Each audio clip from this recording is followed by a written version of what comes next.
Okay, let us now discuss accident. So when we say accident, that refers to an event that is outside of the sway of our will, and it lies beyond the bounds of humanly foreseeable consequences. Ang ibig sabihin nito, ito yung mga pangyayari na hindi natin kayang kontrolin at saka hindi makita ng tao sa unahan. So may mga ganitong pangyayari, yung sinasabi natin na force majeure or act of God, or it is also known as fortuitous event. Kunin natin ang meaning nito.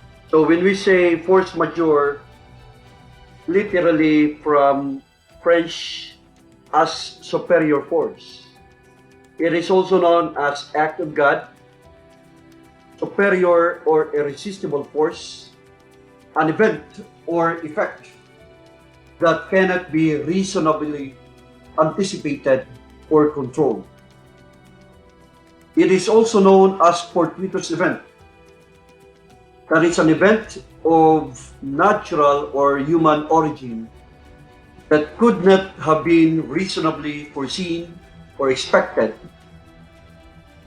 and is out of the control of the persons concerned as parties to a contract. So, a good example to force majeure is, for example, nagda-drive ka ng yung kotse. Wala namang ulan, wala namang masamang panahon nung lumabas ka, pero bigla na lang sumama ang panahon, umidlat, at ang kidlat ay tumama sa iyong gulong, kaya hindi mo makontrol ang manibela. The car swerved to the direction where may mga tao, maraming nasugatan o di kaya may namatay. So, ito ay pangyayari na beyond the control of man. So, there is no criminal as well as civil liability in this particular instance. So, these are the elements to remember for accident to be present. So, the person performing a lawful act, he performs it with due care, causes injury to another by mere accident, without fault or intention of causing it.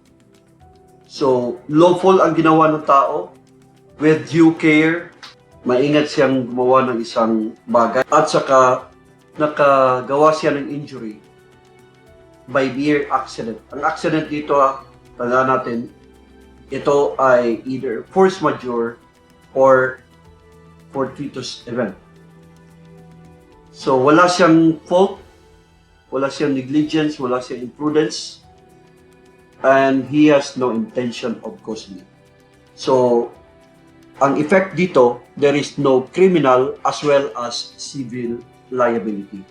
So, therefore, this is an exception to the rule in Article 12, exempting circumstances, na ang sabi sa general rule, walang criminal liability pero mayroong civil liability. Pero ito, exception siya kasi walang criminal liability, wala ding civil liability. So let us now go to the next, compulsion of irresistible force. Elements, there is compulsion, yung pamimilit, which is a physical force, and that physical force is irresistible. So, hindi siya kayang pigilan, hindi siya kayang i-resist. And the physical force is coming from third party. So, hindi katang-isip lang. So, may namimili talaga na ibang tao. Passion and obfuscation cannot be considered as irresistible force.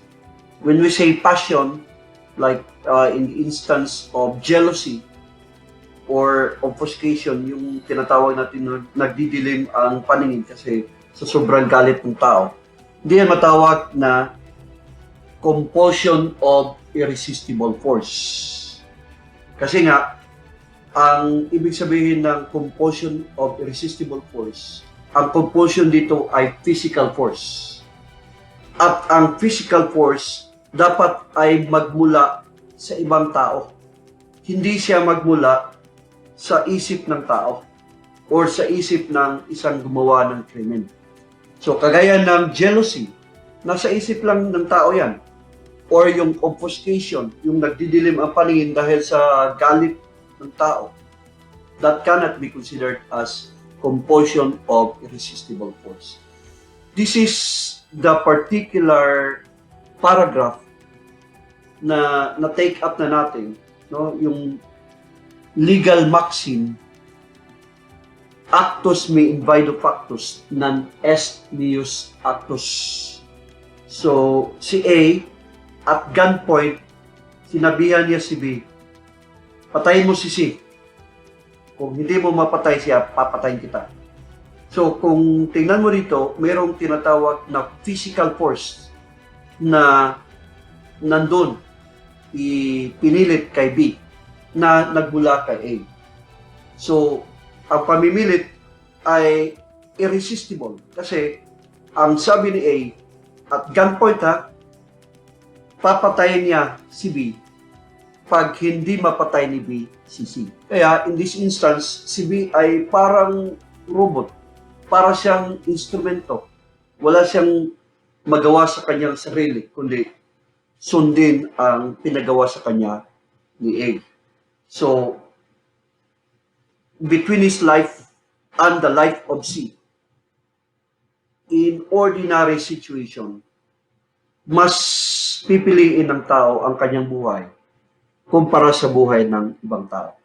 So, take note, ang tinatawag na something that is irresistible ay kapalit ng kanyang buhay. Pero pag hindi to siya kapalit ng kanyang buhay, for example, ang sabi ni A, patayin mo si C, pag hindi mo mapatay si C, susunugin ko ang bahay mo. Hindi yan buhay.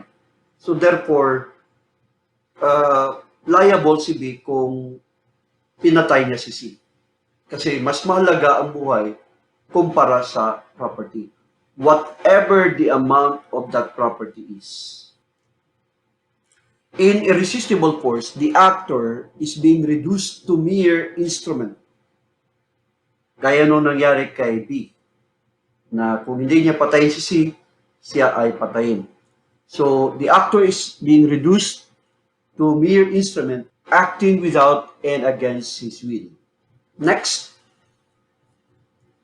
uncontrollable fear. So, these are the elements. There is a threat causing the fear, and the evil is greater than or at least equal to the act required to commit.